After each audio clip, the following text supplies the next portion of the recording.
All right, so I'm recording, and I'm going to go ahead and get started since it's 11 o'clock. Again, if you have questions, there should be a chat option. If you type into that chat box, I'll keep looking back, and we can discuss any questions that you have instead of turning on everybody's mics, which leads to issues with these live webinars. Hi, Michelle. Hi, Nina. Hi, everyone. So again, my name is Tim Crawford, and today we're going to do an advanced topical webinar in FlowJo version 10, discussing a discovery workflow using downsample, concatenation, tSNE, and FlowSOM to determine what populations go up or down between different experimental conditions in an experiment, a cytometry experiment. So what I'm going to use today is an example, a 13-parameter experiment off of an LSR2 instrument. Which is a stimulated sample experiment. So what I'm going to do is take two healthy patients, and I want to examine the response of PBMC from those patients, and in particular the HLA-DR positive antigen presenting cell compartment, so just the APCs, to stimulation with a TLR agonist cocktail. Now each patient was thawed and rested overnight and then processed in parallel with or without stimulation for 8 hours, stained with a 13-color panel using standard intracellular cytokine staining protocol, and then collected on an LSR2. And again, my goal here is to determine what phenotypic populations are induced upon stimulation without knowing what I'm looking for, without gating specifically for markers of my choosing. And so instead of gating with manual gates for specific phenotypes or combinations of markers, instead I'm going to use a clustering algorithm to create the populations for me, a k-nearest neighbors algorithm today called FlowSOM. And then I'm going to determine if these populations are differentially expressed between this no stim and the TLR stimulated experimental conditions, and then determine the phenotypes of those clusters. So to show you the tools that I'm going to use, I'm going to go through the entire workflow here in a presentation style format, and then I'm going to jump out of the presentation and go over to FlowJo and demo the process live for you. And the algorithm I'm going to use today for clustering is called FlowSOM. It's this k-nearest neighbors algorithm that actually creates a self-organizing map. So it gives you a tree view with radial star profile of the expression patterns within the meta-clusters, which are represented by different colors here in the tree. But the endpoint in FlowSOM that I'm going to use is the populations, the meta-cluster populations that are created because of their similarity in phenotype. And I'm going to take these populations and then ask, are they enriched in the stimulated or the unstimulated conditions of the experiment to determine what populations change upon stimulation. And the same workflow can be applied to just about any experimental setup when you have different conditions, either time points of the treatment, different sick versus healthy populations, stim versus no stim, doesn't matter, still the same process can be used. So I'm going to use FlowSOM to create the clusters, and I'm going to use tSNE as a visualization of all of the data. tSNE is short for T-distributed stochastic neighbor embedding. And essentially, it's an algorithm which produces two new derived parameters, an X and a Y parameter, and redistributes events within a 2D space, but takes into account the multi-dimensional relationship of the data points and parses them out into different regions of this 2D space based on their similarity in phenotype. And so here I'm just showing a projection of data, and this is a case of 15-parameter immunophenotyping sample, just one patient, where I've performed tSNE, gotten the dimensionally reduced data space, and now I'm showing that in a 2D plot here, and I'm overlaying my manually gated subpopulations for different subsets in the immune system. And so in green, I've got all the CD4 cells, but in dark green, the node right here in dark green is actually the CD127 negative 25 positive presumptive Treg population. And those cells group together in a node or a little peak here within this greater CD4 subset because of their similarity in phenotype. Similarly, you've got some CD8s in brown and some activated CD8s, or some memory subpopulation here in dark brown, natural killer cells here in red, and B cells in blue, and these different lineages parse out or separate out into different regions of this tSNE data space because of their similarity in the multidimensional space. And that is what tSNE is doing, projecting your data into 2 dimensions, but keeping the relationship in the multi-dimensional space within this 2D space.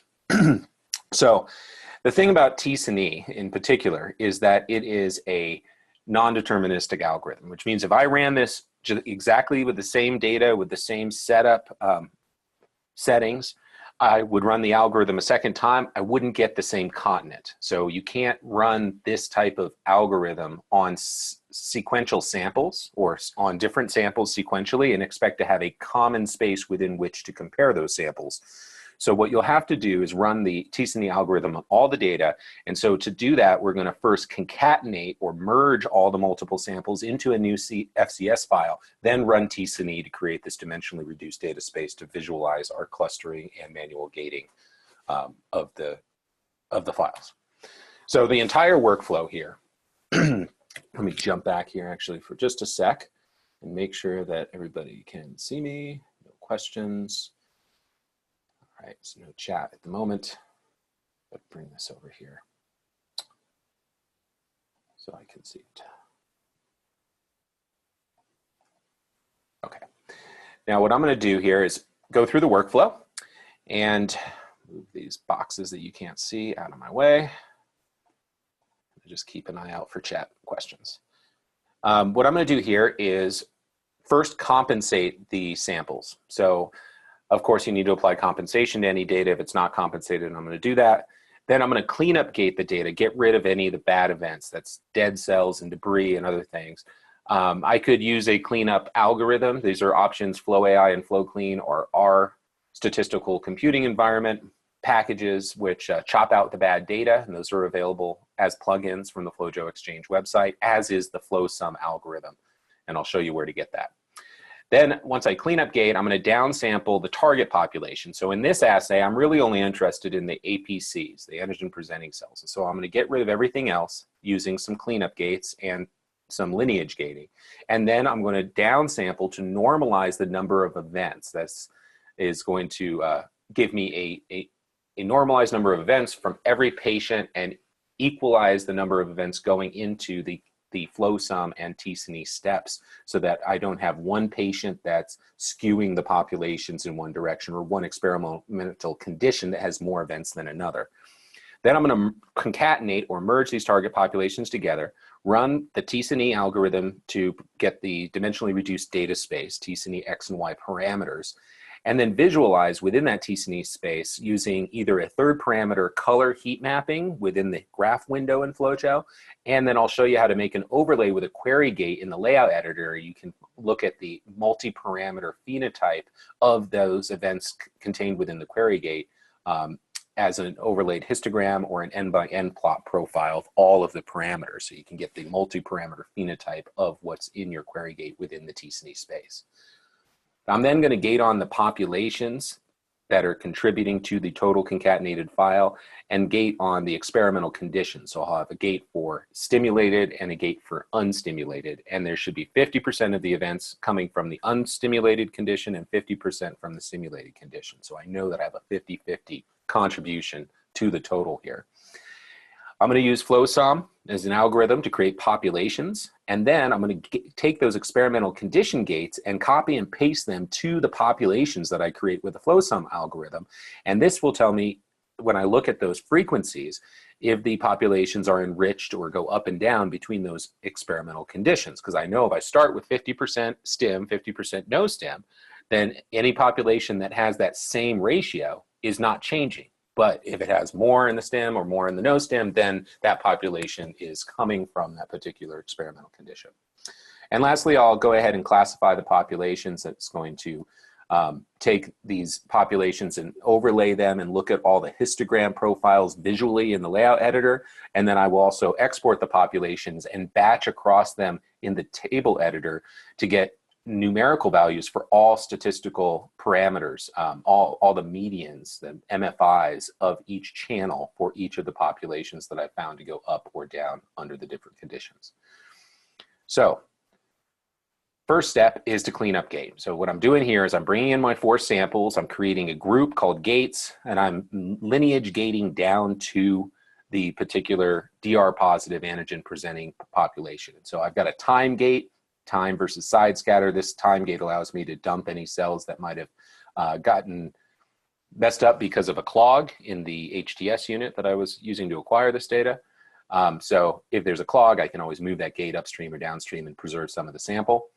The singlets gate, this is forward scatter area versus height. I'm getting rid of any doublets in the prep. These are events off the diagonal that may have passed by the detector 2 at a time, and I want to get rid of those and keep just the single cell events. Then I'm size gating to get rid of the little bit of debris down in the bottom left-hand corner, using a side scatter versus viability gate to get rid of any of the dead cells that are high for the viability marker here, keeping only the live cells.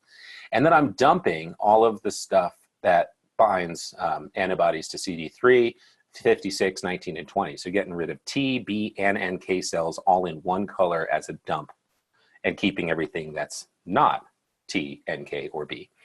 Finally, my DR positive gate, I'm keeping just the antigen presenting HLA DR positive events, dumping anything else, and that's what I'm left with. And so I'm removing all of my bad events and any lineages that I'm not interested in to get a nice clean population of interest, which is my DR positive gate. Once I gate on one sample, I can apply that gating structure to a group so that all of the samples have the identical gating structure.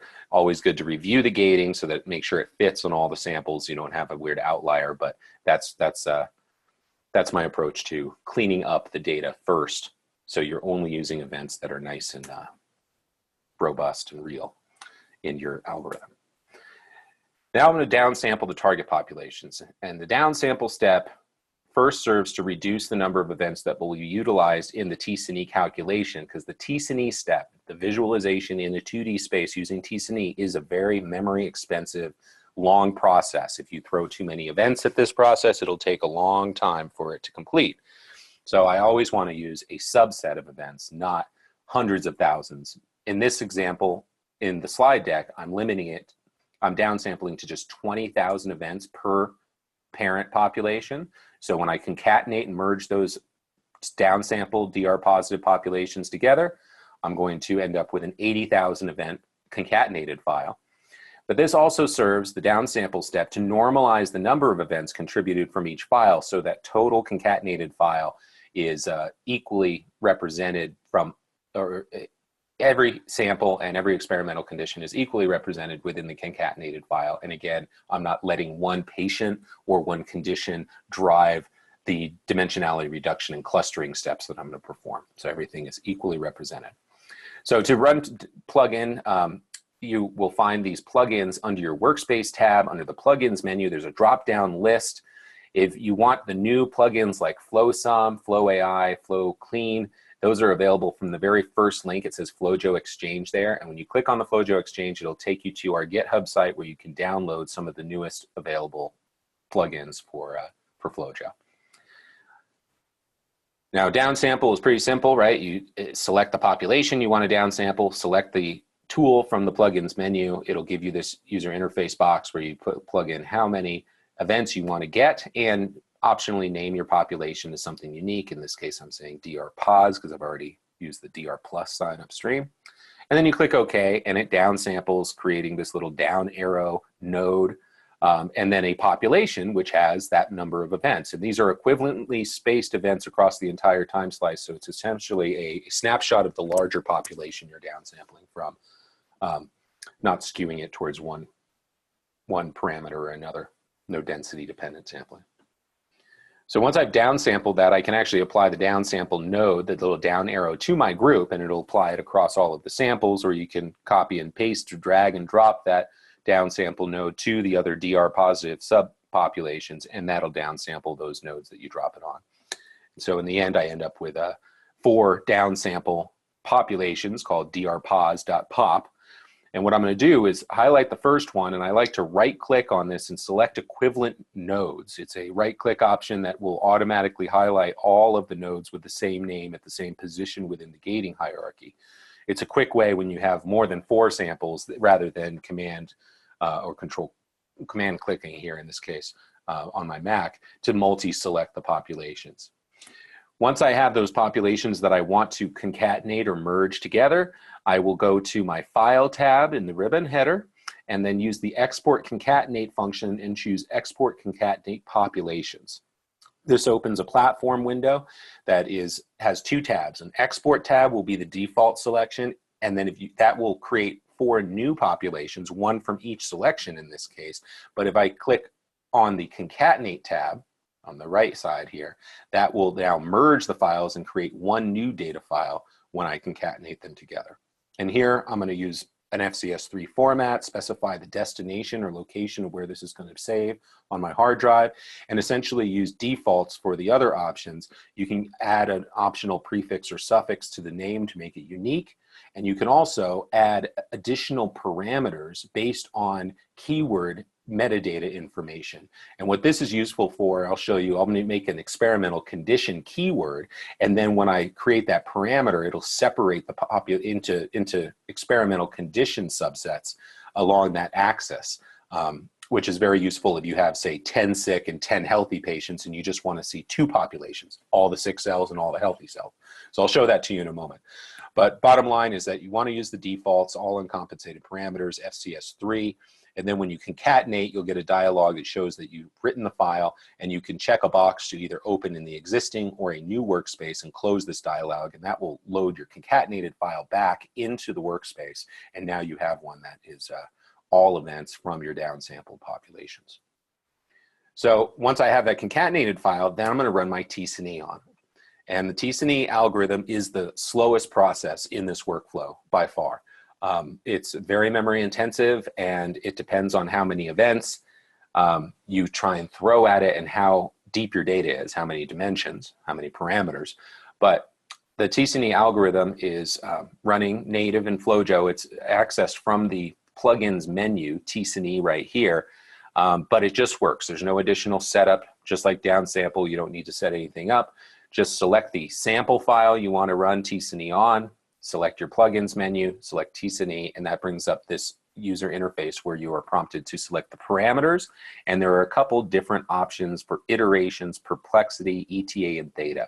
I advise only messing with or changing the iterations and perplexity, and there's no perfect values here. The defaults that we give are actually 1,000 for iterations and 20 for perplexity. In this case, I dropped the iterations and upped the perplexity, but just start with the defaults and see what kind of continent structure it gives you, and then you can kind of titrate the iterations and or perplexity depending on the depth of your data. But every data set is different, and there's no perfect settings for it. So I would not mess with ETA or theta unless you go to the paper, read about the math, and understand how that's going to affect the calculation. But iterations is the number of cycles the algorithm goes through. Perplexity is the number of nearest neighbor events that are pushing and pulling against each other. So each data point talks essentially to 20 or 40 or whatever the perplexity number here, other data points that you give. And that allows those events to redistribute during the iterative process into this continent structure. And again, each area, different region of this continent-like structure is representing a unique or distinct phenotype from a different region. That's the basis of tSNE, is distributing within a 2D space based on the multi-parameter similarity of those events. So I can say that this phenotype is probably going to be different from this phenotype. The different islands will have different marker expressions. We'll figure that out. So I'm going to let it run. In this case, on my computer, it's a 2013 MacBook Pro. It's got a quad-core processor and 16 gigabytes of RAM. It takes 20 minutes for me to run 80,000 events. So when I do this live here in a few minutes, I'm going to actually downsample to just 3,000 events and only run 12,000 with tSNE because of the rate limiting step here, and that'll just take a couple minutes. So do you know that if you want to up the number of events that you process or visualize within a tSNE space, you'll have to make some arbitrary cutoff into how many events you want to look at within the tSNE space.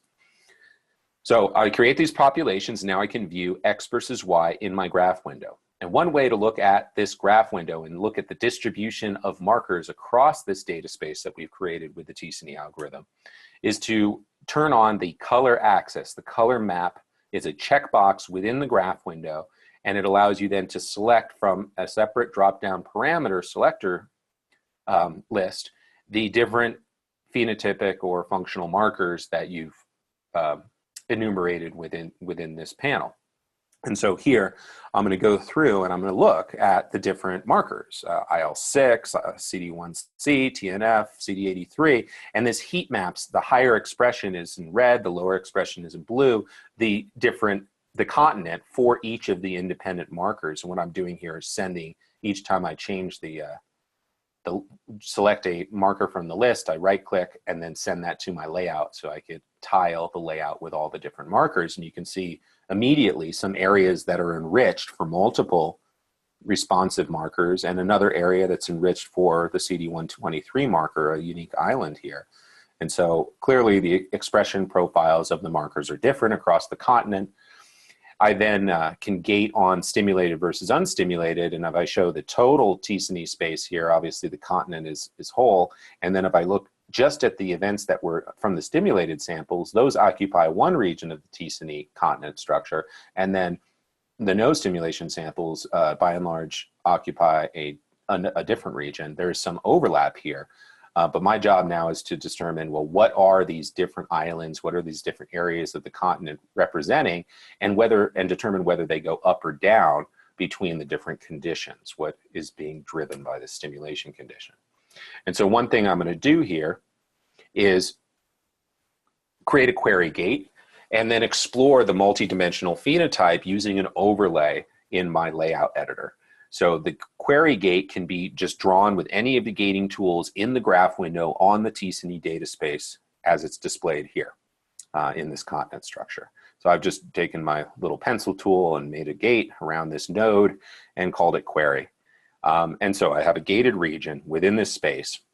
If you then open the layout editor and you drag on the root file first, and then the query gate file, or the query gated population, what it'll show is red is all events and blue is now just the events within the gated region of my query gate.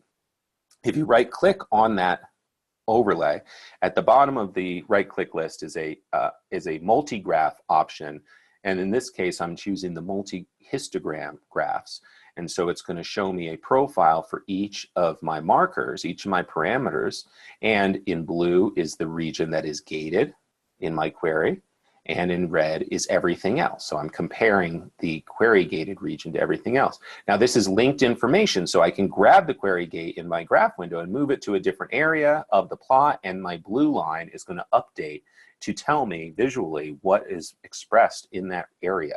And so if you're looking at for innate-like lymphoid cells, which are defined by the cytokine they produce upon PMA stim, then you can just find those either by heat mapping for the particular marker, well, in a combination of both, right? Heat map to see what the gross expression profile is within this tSNE space for each marker, and then more specifically gate for a region, make an overlay and see visually what is expressed at what levels here within the layout editor. Now, what I've already done up here is gate on experimental conditions, sorry, right here, is gate on experimental conditions for stimulated versus unstimulated samples. When you do a concatenation step and merge files together, you will always get a sample ID parameter that separates out the different populations from the individual samples that I concatenated. So there's 4 populations here, 4 different samples, 2 with no stim, 2 with TLR stimulated. I'm just gating against TNF alpha expression here so I can see my TLR stim did something. And again, we're going to make a keyword that will actually merge these no stim and TLR stimulated populations together into a single population. If you look against that new keyword called experimental condition, it will be.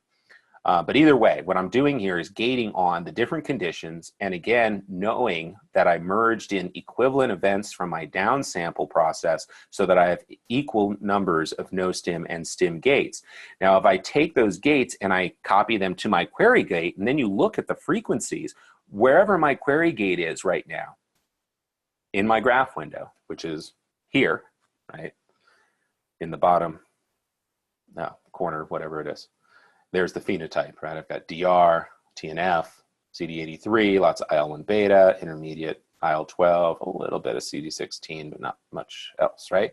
So I got a phenotype, and then I've got gates. Now, if that phenotype is enriched in the stim versus the no stim, I'll see different statistics here, it won't be 50-50. In this case, the query gate is coming, the events from that query gate, 99.9% of them come from the TLR stimulated sample, not samples or condition, not the no-stim gate. So this is a phenotype that is clearly induced by stimulation. So I could break this continent manually up into as many different gates as I want by manually gating different regions, right? And I can ask that same question if this phenotype goes up or down by just looking at the frequencies here between stim and no stim and TLR stimulated. But instead of doing a whole bunch of manual gates, instead I'm going to actually run that FlowSOM algorithm, the k nearest neighbors algorithm. And so I'm going to initiate that by selecting the concatenated file, going to my plugins menu and selecting FlowSOM from my plugins list. And if you don't have it yet, you can get this algorithm from the FlowJo Exchange, and it has a README how-to file there with a download that gives you the R script, the package that you will need to load into your R statistical computing environment to download, or the script that downloads the package from Bioconductor, which is the source where the people store source code for R packages like FlowSOM. So I'll show that to you a little more detail, of course, when I jump over to my workspace. But I'm going to initiate FlowSOM. It gives you a similar GUI with some options here. The only thing you need to worry about is the parameters that you select, right? That's going to be the parameters used to cluster the cells here and create as many meta-cluster populations as I specify. So I'm just going to specify 20 meta-clusters here. There's no right or wrong way where to start. If you go too many clusters, you might have to collapse them. If you go too few, you might try a few more, but 20 seems like a reasonable number. And I do have just a note here is that data being pushed into R, the actual file that you push to R from FlowJo, can't have any spaces in the file path, which means that if you're working with these R based clustering algorithms like FlowSOM, you don't want any spaces in the FlowJo workspace name or any upstream file folder in the path on your hard drive. So underscores are fine, but spaces are not. And what you'll have happen is that somebody will be working on their desktop and everything works fine because you're in a very simple file path and maybe just working on your desktop, right? There's no spaces in the names. And then you go and move that workspace somewhere deep on your hard drive or a network drive, and there's a bunch of spaces in the file folder names leading to that location, and that breaks the delivery of the data into R. And so I recommend making a data file that's like on your hard drive folder and using that for analysis, or just working off your desktop anytime you want to run FlowSOM. It's an eccentricity, but the algorithm's so good it's worth trying out because it is very reproducible and makes beautiful populations, and I'll show that to you. So I'm going to run FlowSOM. I'm going to select all the compensated parameters, say 20 give it 20 clusters. The rest of the options are just visualization options for the spanning tree here. And then click OK. And that'll push the data to R, run the clustering algorithm, and return back the populations, these meta clusters that I've specified as FlowSOM pops. So pop 0 through pop 19, I've got 20 clusters. They've got some frequency. I don't know what they are yet, but I want to know, again, do they go up or down under the different experimental conditions? Once you run FlowSOM, you'll get a little node that says FlowSOM. Drag and drop that, and you'll get the visual tree of the clusters and their relationships to each other, along with the radial star plots that give you a relative understanding of the relative expression of each of the markers used for the clustering within that meta cluster. So I'm going to let that run. It's much faster than tSNE. I can throw many more events. I don't need to limit the number of events that I push into FlowSOM. So again, my limiting of events using downsample, it serves the purpose of reducing the time it takes to run tSNE, as well as normalizing the number of events so I have equivalent numbers of events from each sample going into my concatenated step. So now here I've got my populations, and I'm going to then copy and paste those stim gates, the no stim and TLR stimulated gates that I drew right here, that are 50-50 in the total concatenated file. And I'm going to again ask the same question like I did with the query gate. If I copy and paste those gates onto my query, I can see whether this phenotype in the query gated region is enriched in the stim or no stim conditions. And I'm going to do the same thing here, is copy and paste those gates to my FlowSOM populations. And then I'm going to go through and look at each population, say, well, is it enriched in the TLR stimulated or the no stim condition, or no change? And I'm going to make some overlays again, just like I did with the query gate, driving in each population that is increased one at a time as I go through and verify that they are. And in this case, I've dragged in all the populations that are more than 10% different between the stim and the no stim, that are more than 10% higher in the stimulated condition. And you can see the different areas of the tSNE space that we're visualizing these clusters in. And that there's a correlation between the tSNE clustering and the FlowSOM clusters or populations that are produced in that. We get similar regions produced by the population or the FlowSOM clusters, as well as the redistribution of events within the tSNE space.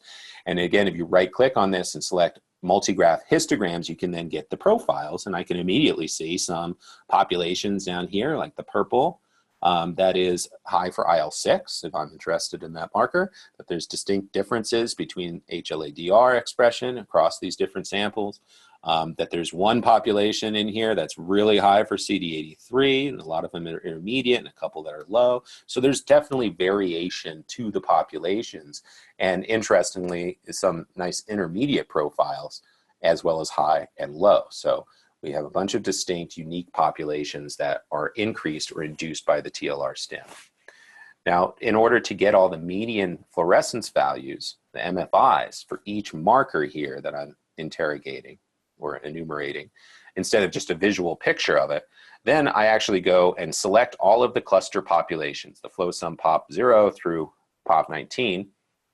I'm collapsing the subpopulations here, taking all of them, and I'm doing another export step where I'm going through and I'm exporting these populations as new files and putting them into a group, and then I'm adding statistics for all the compensated medians to those exported populations, which allows me to actually batch in my table editor across those samples in my population exported populations group and do a heat map visual of all the populations against all the markers. And so here now I can actually call the phenotype and see what the range is of expression across all those populations, what the dynamic range of the marker actually is, and turn that into some sort of, it's the same information as I did up here in the overlays, but it's actually giving me MFIs and relative expression levels, comparing those populations for every marker. And that's essentially my endpoint, is a bunch of populations that are up in one condition versus down in another, and I can actually call the combinatorial expression from the visual MFI heat mapping. And so I've mentioned a few things here that are FlowJo Exchange items. FlowJo Exchange is this GitHub site, and I'll link to it actually in a moment from within the FlowJo Workspace. And it has plugin releases, featured plugins like FlowSOM, updates to our existing plugins, as well as developer documentation. And if you're just getting started with plugins and need any information on how to set up FlowJo, we can also go to our docs site from within the FlowJo Workspace and then search for plugins. You'll find pages like installing plugins, which describe how to set up and link to R to run the clustering algorithms. And so I'm going to go ahead and close this window here and jump over to my workspace. Maybe I'll bring my Zoom chat box with me too, so I can see if people ask questions. So, questions there. All right, so here I've got my workspace open. This is a blank workspace. I'm actually going to open one that I just started, so I don't have to belabor the cleanup gates here. So I've got my 4 samples, 2 patients, either stimulated or with TLR or unstimulated. And then I've gated down to DR positive events here. And if you open up your layout editor and drag in those DR positive subsets, and then I'm going to go ahead and show my ancestry to get there, you can see the entire hierarchy that I was using. I've got some huge font on somewhere. Yeah, it's too big. So this is my gating, right, that I already showed you. It's the exact same gates. And what I haven't done yet is, in this experiment, is actually transform the data display to give extra space in the by-X transform function. And so some of the parameters might look like this with a lot of events piled on the axis. Just remember that you can always retransform any parameter and the scaling of such by using your graph window T transform button, transform data display, and go into the customize axis option. And what I'm going to do here is I'm going to increase a little bit, give some extra space on the back end of these plots, and then I'm going to compress the data more around 0 to give myself a profile that puts all of those events on scale. It may not be perfect for every parameter. I usually do this once for each parameter on a new panel, but then that gives me the entire. You'll see that it works better with the data, giving more back-end space, compressing the data around 0 a little bit, giving less visual space to the linear range, and then I can actually go through and see each marker if I need to continue to transform or remove space like I have here with the IL-12. In the packed blue channel, I can always remove that extra space just for that parameter and press apply, and that applies everything down. So I'm just transforming the data display, so to get everything on axis, all the events visually within the space that I have to view them. And then once I'm done here, so I'm going to go to my DR positive events. You can see the difference now in expression profile. If I go up to my parent population, you can see the actual gating there, right, for those events now that I have.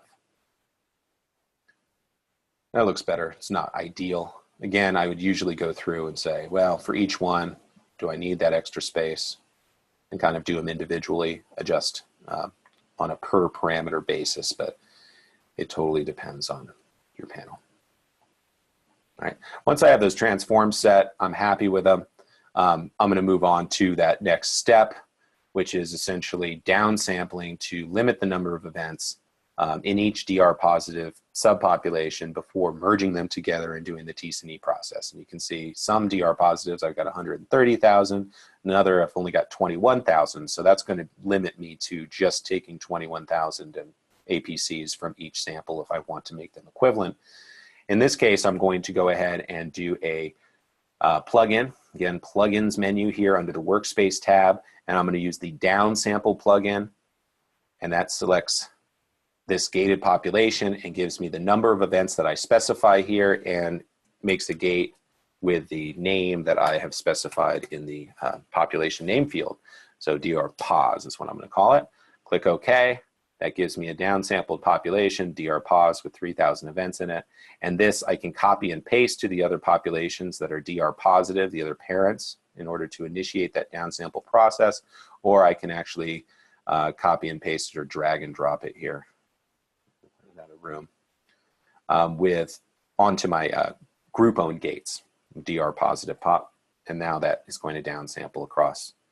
Once that's done, if I don't want it to run on every sample that goes into that group, I can always delete that delete entirely, and it still leaves the population. It just takes away the downsample node so it doesn't automatically apply to every sample that goes into the group.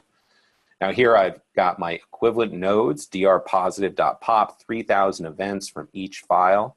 So I'm going to right-click on that, drpos pop, and then select equivalent nodes, which is the right-click option right here. There's a hotkey for it, Shift-Command-E, and there is also a tool under the Edit tab, which is Select Equivalent Nodes here.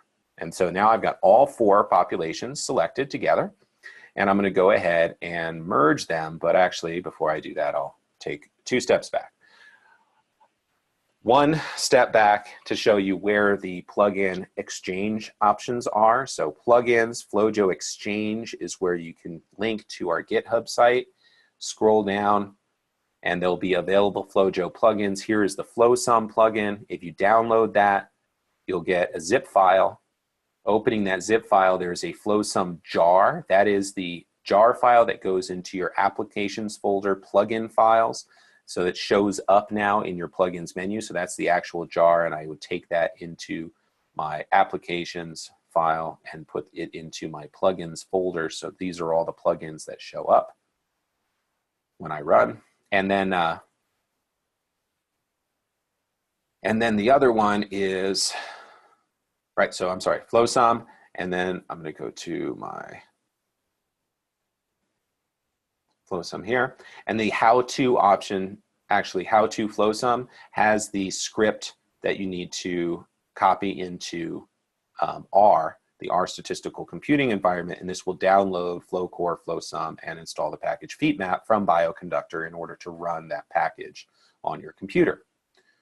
If you have questions about setting up and installing the plugins, the other link within the workspace here is a question mark link up in the top right-hand corner. This will take you to our documentation site where you can look for plugins. If you search just for plugins, the first hit is installing plugins and has information on how to set up and install your plugins, link them to R. It has a link to download R, but the bottom line is that you have to point to where your R installation is in the FlowJo application, preferences pane, and tell it where to look for R. So when you run a plugin, it calls to R, feeds data into R, and then returns, in this case, FlowSOM, the cluster populations as the endpoint there. So the FlowJo Exchange is where you get new plugins, and then the documentation site gives you information on how to set those plugins up correctly. If you have any questions, my email is timc@flowjo.com. We also have a great tech support team, techsupport@flowjo.com, that can walk you through the installation process. So plugins, Exchange, or the question mark for help docs. So what I want to do here now is not just merge them, but I actually want to merge them together with and show you how to use the new parameter when you merge. That is a keyword-based parameter. And so what I'm going to do is add a keyword here. Under my Workspace tab, there is a button for adding keywords, and keywords are metadata information describing these samples. And so what I'm going to do is give my keyword a new name, and I'm going to call it experimental condition. And that gives me a column that I can fill in values for. And these values will then be used when I create the concatenated file as a new parameter that separates the samples or events coming from the samples with those different values. And so I'm going to give my no-stim values, samples a value of 1, and my stim samples values of 2. So I got 1, 1, 2, 2. Now, when I select my downsampled population, select equivalent nodes, and then merge those together using my File, Export, Concatenate Populations option, I'm going to concatenate these together. Again, this export is the first view. That'll generate new files for each highlighted population. I don't want that. I want to concatenate these together. So when I select concatenate as a tab here at the top, it now changes the status of the operation to generate one new file together. I want to use an FCS3 format and select a destination of where to write those files. So I'm going to put this on my desktop and put it into this dc-stim example folder. Select choose. And then my advanced options allow me to give a concatenated name. So DC, let's say DC stim concat. And then my choice of additional parameters here in the bottom right-hand corner, I'm going to choose a keyword, and I'm going to use the keyword that I just created, which is exp condition with a value of 1 or 2. And that will now merge those two sets of events from the no stim or the stim in a new parameter. So I'm going to go ahead and concatenate this by clicking the concatenate button. It writes, completes that file, and then I have a choice to open if I want in a new or existing workspace. I'm going to check the existing workspace option and close this. And now that loads back into my workspace. So I have a group here called concat. I can also see that the concat file loaded and got gated. But I'm missing some events here because the time parameter gate was drawn on a single sample, and I need to change that to make sure that I get all the events, because of the way the concatenation process happens, I need to expand this gate and get 100% of my events in it. There you go. So you can see the different samples there. You can also see different samples along sample ID. And if I change to something functional like IL-1 beta, you can see that it's there. Every time I see too much white space, I'm going and removing that white space here. Maybe I could widen out this population a little bit by changing the width basis. I'm just transforming the data display to make it visually more appealing. And so now I've got all of these events, and I can go ahead and ask that question. 12,000, 12,000 size, live, everything.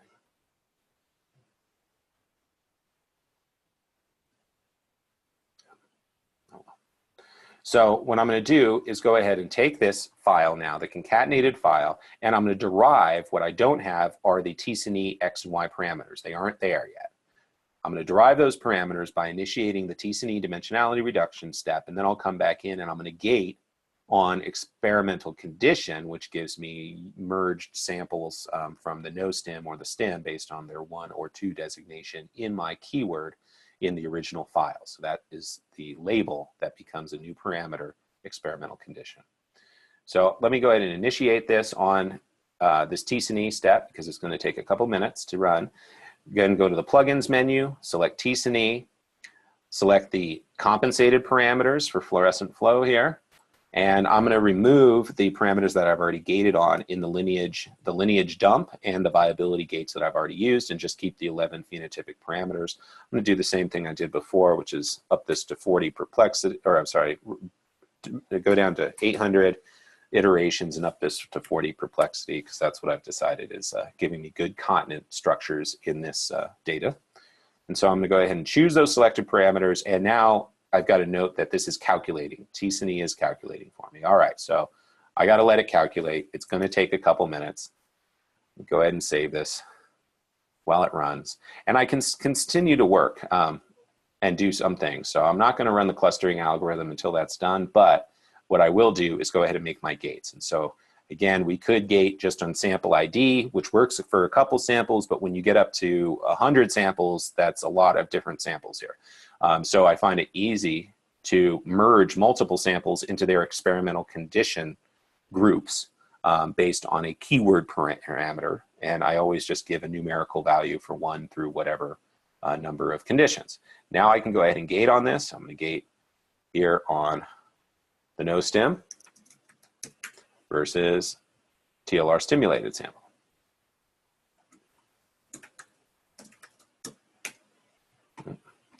And I'm going to move this actually. I don't need it in the gating tree area. And that'll bring me to this guy. There. All that really matters is that don't want to do that. Is that I've got these 2 gates and they each have the equivalent number of events. If I had 3 different conditions, then it would be 33.3.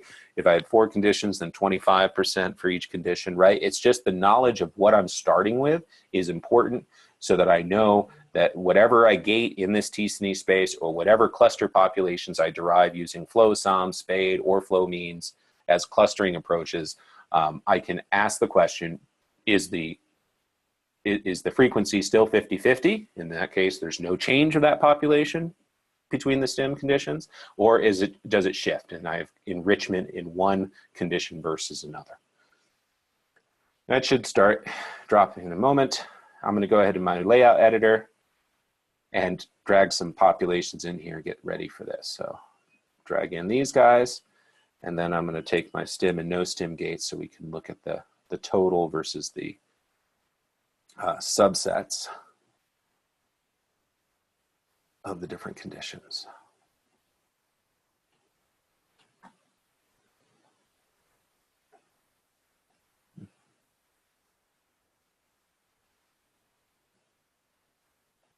All right, so see my X and Y parameters just showed up. So now I've got them. tSNE is done calculating.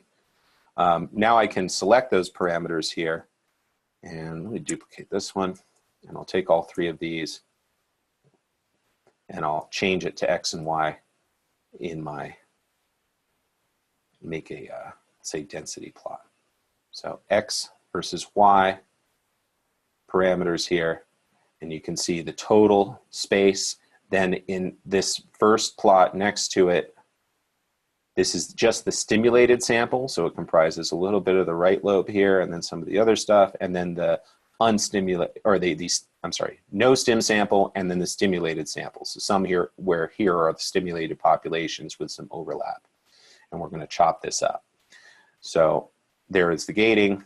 There are the different areas of the tSNE data space. I like looking at density plots or contour plots are sometimes more important than looking at a pseudo color. So contour can also be useful here. But a pseudo color plot, especially when you're using low numbers of events, is underwhelming, and it doesn't give you as much information about the different areas where there might be a peak or a distinct population with more events. So density and contours are also good options there. Now I'm going to make my query gate. So let's go ahead and open up this root file, the concatenated file, and I'm going to change to my tSNE X versus Y space here that has been derived by the tSNE algorithm. So I have this space, and I'm going to go ahead and click on the color axis, and the color axis will now show me the expression across any of the markers that I choose. So where's my IL-1 beta expressions? They're down here in the bottom right. Where are my CD123 expressors? There's this little island that pops up by itself way down in the bottom. Where are my TNF alpha expressors, also enriched in the same area as the IL-1 beta? So there's some combinatorial expression going on, right? And if you just look at the parameter experimental condition, you can easily see where the events come from in the different condition subsets, right? On the right here are the events labeled with a 2, and these are labeled with a 1, and there's some overlap. So you can see the different areas or regions that are contributed by the different experimental condition samples. So that's just visual assessment of a single marker at a time. But if I want to know what is the combinatorial expression of a very specific region, I can use any one of my gating tools here, in this case my pencil, and I'm just going to make a little gate, little circle, and call that query. There's my query gate. If I want to know whether this query gated region is enriched in the stim versus the no stim condition, I'm going to take those gates and I'm going to bring them to the query gate. And here, sure enough, as I kind of expected from looking at the other, the overlay, the heat map of different conditions here, is that region, that region that I've gated is primarily coming from the stimmed, and in this case, all 249 events that I've circled in that area are in the query gate are coming from the TLR stimulated sample. And so I can look at that more globally and move that gate around by first dragging in my stim gate. I'll make this a dot plot, and I'm going to overlay my query here. So now I've got my blue versus red. Blue is the query gated population, and right clicking on that overlay here, now I have a make multigraph option for histograms or n by n plots, and I like the histograms. It'll give me these thumbnail images of all of the different parameters, and I'm going to right click on that again and deselect the ones that I'm not interested in. I had some open channels that were not used or stained for, and so I'm actually going to go to the bottom and I'm going to select multiple parameters, use the select multiple parameters option, and then I can choose by command or shift selection all of the 11 phenotypic parameters that I'm interested in. And so now I can see the multi-parameter phenotype in blue within that 2D tSNE space of my query gate. And again, as I mentioned before, that once you have this gated region, you can move it around and say, well, what's this over here? What is that phenotype? And you can see it's a DR positive, CD16 positive, CD14 monocyte. So some petroleum monocyte population, maybe with a little bit of IL-12 expression. That's reasonable, right? And in that area, the query gate, now that I've moved it, I now have a different frequency. It's showing me no stim. 97.2% of the events come from the query, or come from the no stim samples versus the stim samples. And so by using this linked query gate, I can go to any region and ask what is the combinatorial expression pattern of that area that I'm interested in, right? And as you get down to the regions where you have actual high levels of cytokine, then you're going to see TNF, IL-6 and IL-12, IL-1 beta and such. So that's one way to do it. Now I'm going to go ahead and make a bunch. I can chop this up, of course, manually. I can make as many gates as I want, follow contour plot lines with our little contour tool here, and or I can go ahead and use my clustering algorithms. So when I use clustering algorithms, all of these are options that are either distributed with the download, or so flow means and spade are distributed with the download, and then FlowSOM is the newest k-nearest neighbors algorithm that I've been suggesting to use because of its effectiveness and reproducibility. But all of those are R-based algorithms, so they do require some additional setup, which is why I say go to the FlowJo Exchange to download FlowSOM, and then go to the question mark and look for your searching for installing plugins page to make sure that everything's set up there. But once it's set up, then you can just point and click from within the workspace to run that algorithm on your data. So here's my concatenated file. I'm going to run FlowSOM now. FlowSOM allows me to pick the parameters that I want to use for the clustering. I'm going to remove those, viability and the dump gate, and then specify the number of meta clusters. In this case, I'm just going to choose 20, click OK, and now I've got a calculating FlowSOM message, right? So I'm going to wait for it, but FlowSOM doesn't take as much memory as tSNE, and it's just a very different, very quick algorithm, which makes it super useful for lots of data. So, and remember, these are independent. I'm only using the tSNE space as a visual representation of all of the data. FlowSOM I could run on the larger subset of populations with more events and get a very quick response and cluster populations. So these are all my clusters that I've found with FlowSOM. And again, I'm going to gate on the regions. Well, I'm going to take my no stim and my TLR stim gates, and I can copy them and paste them to all of those populations to determine whether each of the individual populations is enriched under the stim or the no stim conditions. And so then I'm going to go ahead and I'm going to make this overlay again. I'm say, well, where is FlowSOM pop 0? I'll make a new overlay. And I'm going to drop this in. I'm going to change it to my X and Y parameters to see that space, and you can see the region of those pop 0, which is enriched in the TLR stim. Maybe I'll make a little note here with a text box tool and say this is up in TLR stim gates. Pop 2, is it enriched in the stim? Yes, it is, 97%, so I'll drop that on. Pop 3, or let's see, pop 1, pop 3, enriched in the stim, there we go.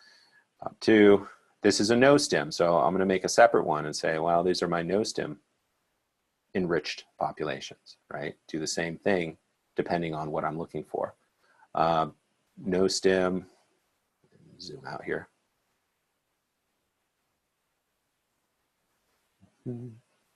This is a TLR stimulated population, so on and so forth, right? And it doesn't matter how many you do, the workflow is the same depending on what you know, it doesn't matter how many different conditions you have, you're just going to have to classify these in some way, in a reasonable way. Pop 9. Right, so I'm kind of just building up this overlay of things that are enriched.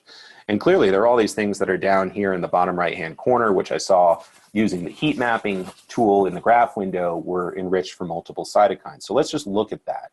And before I run out of time here, which I'm already close to doing, I'm going to right-click on that and make a multi-graph overlay of the histogram profiles of all of those markers, and I'll zoom in. And I would do the same thing for, you know, the populations that are not, that are up in the no stim versus up in the stim, and make at least 3 categories here for things that are changed, or that are distinctly up in the different conditions versus no change. And I'm going to make multi-parameters, select just the phenotypic parameters that I'm interested in, and click OK. And now I've got the combinatorial expression of each of my markers for these different populations that I found. And again, you can see that a lot of them have distinct positive, but there are different levels of the different markers. So the combinatorial expression of cytokines for these different populations is distinct. And what I've found a lot is that even in non-STIM data, that's just phenotypic data between disease state patients, that the FlowSOM derived populations will give you intermediate levels of expression.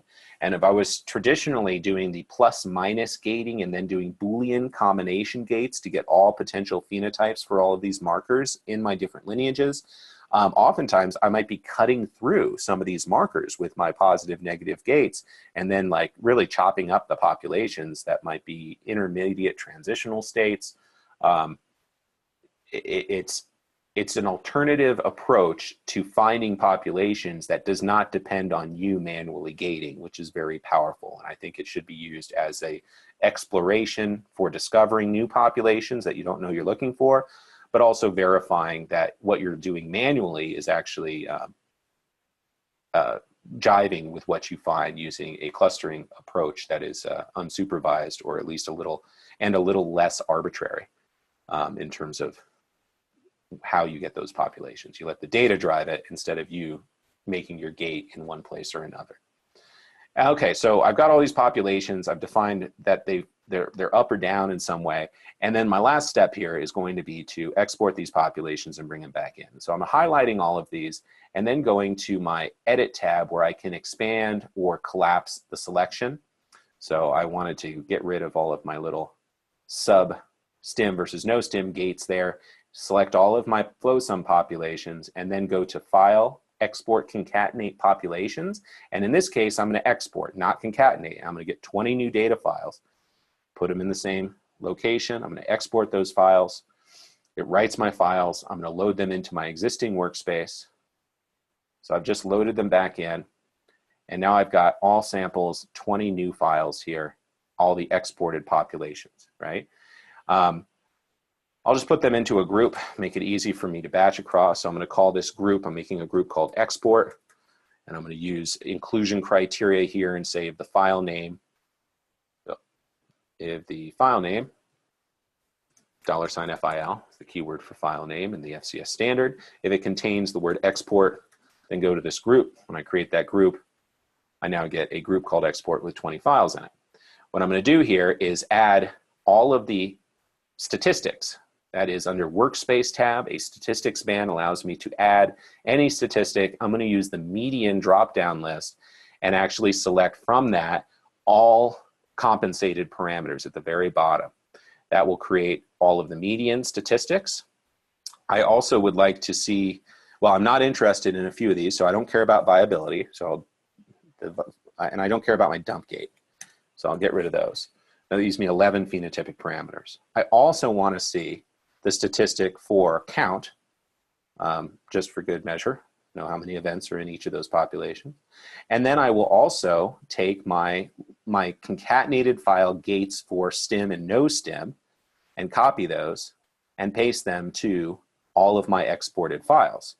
So here is my entire exported set of 20 populations, and I'm going to paste it.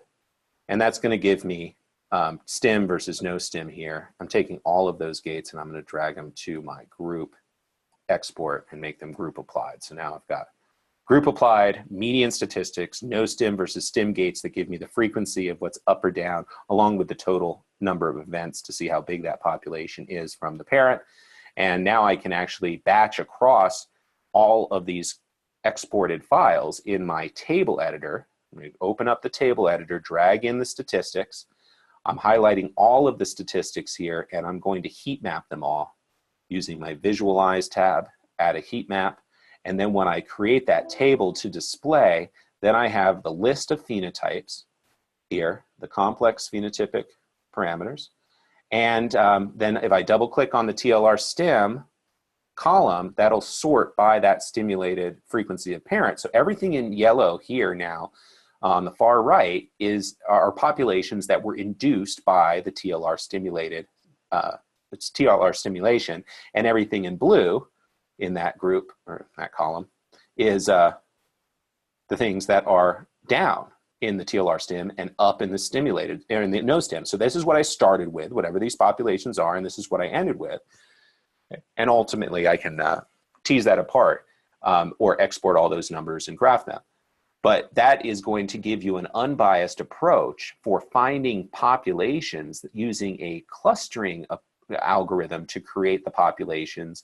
And then we're using the tSNE data space to visualize that complex multi-parameter phenotype within a 2D space. So I hope that this is helpful. The question is, can I watch this webinar offline again? Yes, Manish, you certainly can. It should just be up online in a couple days. And I actually have given this webinar once before. If we go to FlowJo.com, it's a new workflow for me to be teaching, but I do have under the Learn tab, webinars, where you already have gone to sign up for this one. The recorded webinars are a link within that webinars page. So watch our recorded webinars here. And the one that's already online is at the end from April 19th last month, a discovery workflow using downsample, concatenate, tSNE, and FlowSOM. And so I essentially go through the entire same thing. This particular recording will also be posted, but it just might be a couple days. Check back mid next week and you'll see today's date down at the bottom here. But all of our webinars that we run through are recorded and then available to you essentially on our YouTube channel for review at a later time. So I'll open it up for questions. I only have about 5 minutes to answer, unfortunately, but you can also contact me offline, timc@flowjo.com. And you know, thank you guys for your time today. I appreciate you choosing to spend this hour with me. So go ahead and type in any questions that you have, and then I'll call it in just 5 minutes because I have to jump on another call here with a group over on the East Coast. I might be able to turn on audio options.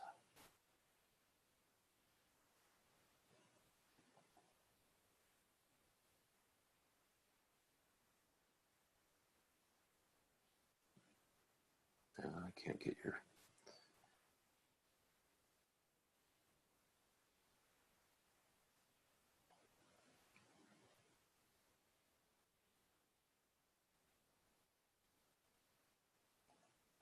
Okay, well, I'm not getting any questions at the moment, guys, but I will certainly be available if you reach out to me. And I see Luca. Oh, let's see, there we can get a list. Let's unmute. Hi, Luca. So now I can actually see you, and I unmuted you. I'm trying to unmute everybody.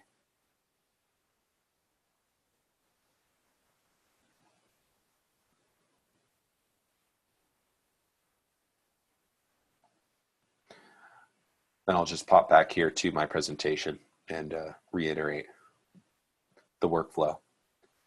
All right, when you run tSNE, this is the memory intensive step that requires you to limit the number of events that you're pushing into this algorithm, because your computer will run forever if you try and do 500,000 or 1 million events, and it will, you know, take overnight to complete.